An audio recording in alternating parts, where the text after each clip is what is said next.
In this series, we have been recalling much of what our forefathers did in establishing our rural church communities. In this journey of faith pastoral planning, are we now forcing people to give it all up?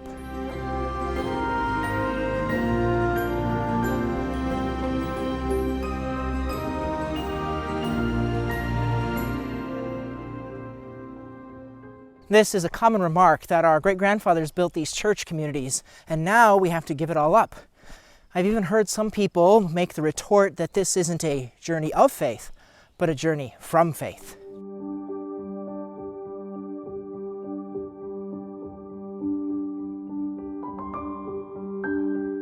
An honest expression of anger and sorrow can be found at the conclusion of the Saints Philip and James Parish History book, written at its closure in the year 2000. As we come to the conclusion of 96 years of Saints Philip and James Parish life, we give homage to our forefathers, who with great sacrifice of time, talent, and money, spared no effort, but with deep faith and determination built this fine church, school, and parish community.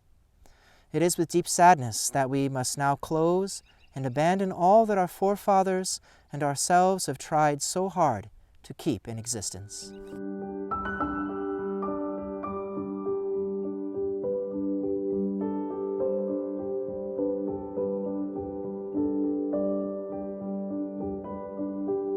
Has the work of our ancestors been all for nothing? When a church closes or when weekend mass times are removed, does that mean all we've done has been abandoned? Not if we choose to remain faithful. And we can learn from the very forefathers who passed on the faith to us.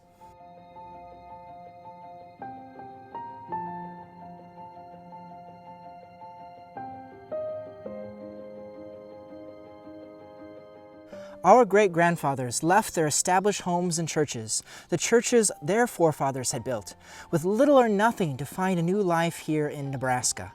They lived in sod caves, they battled blizzards, prairie fires, snakes, and grasshopper plagues. Before they had their own churches, they traveled by horse and wagon 15 to 20 miles to the nearest log cabin church, which was across wild prairie where hardly a road existed, making makeshift bridges to cross the creeks.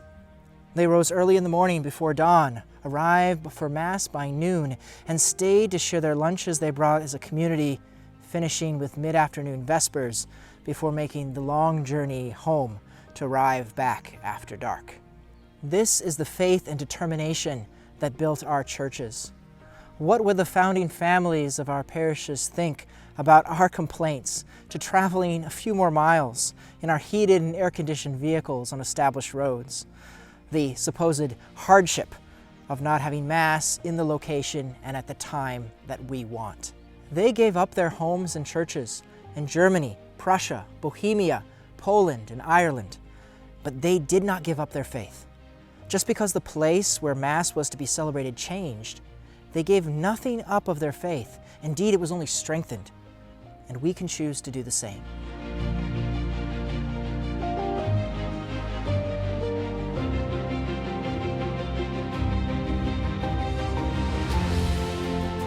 Let me give the example of the first of my own ancestors who arrived in Nebraska, Joseph and Justina Vogel, along with their children Juliana, Albert, and Elizabeth, left Terschtegel in the province of Posen, Prussia, in 1879.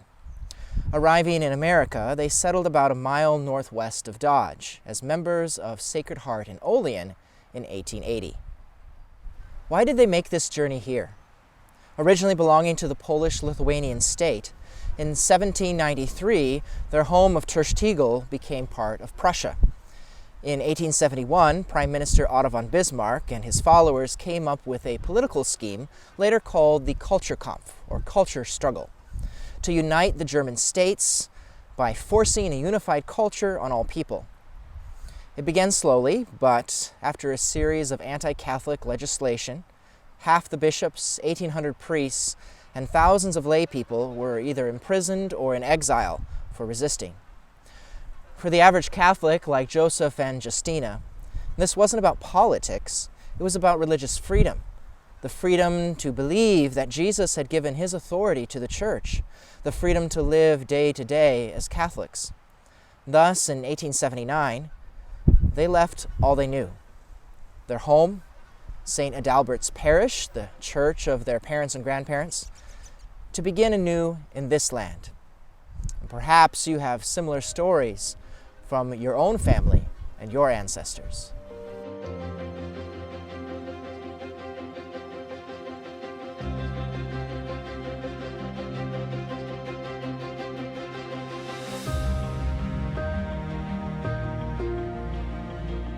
Indeed, our ancestors would ask us, what is the foundation of our faith? Wood, brick, and stone? Or the rock of Christ? Is our worship about one single location and building? Or do we worship in spirit and truth, Jesus Christ, wherever his real presence may be? Are we ourselves not the living stones that make up the church? And even if Mass ceases at one location or another, this does not mean that Jesus is no longer Lord.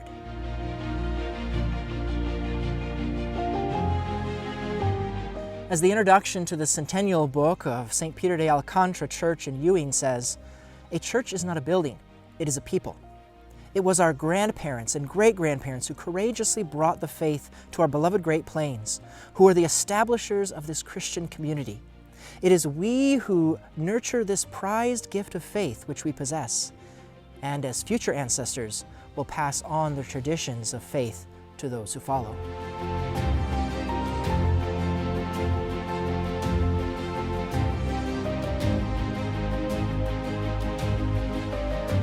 What will truly honor our ancestors is not to create division between priest and people, between parish to parish, between urban and rural, but remain faithful to passing on the traditions of faith that have been given to us, regardless of the specific place or time where the sacred Mass is held.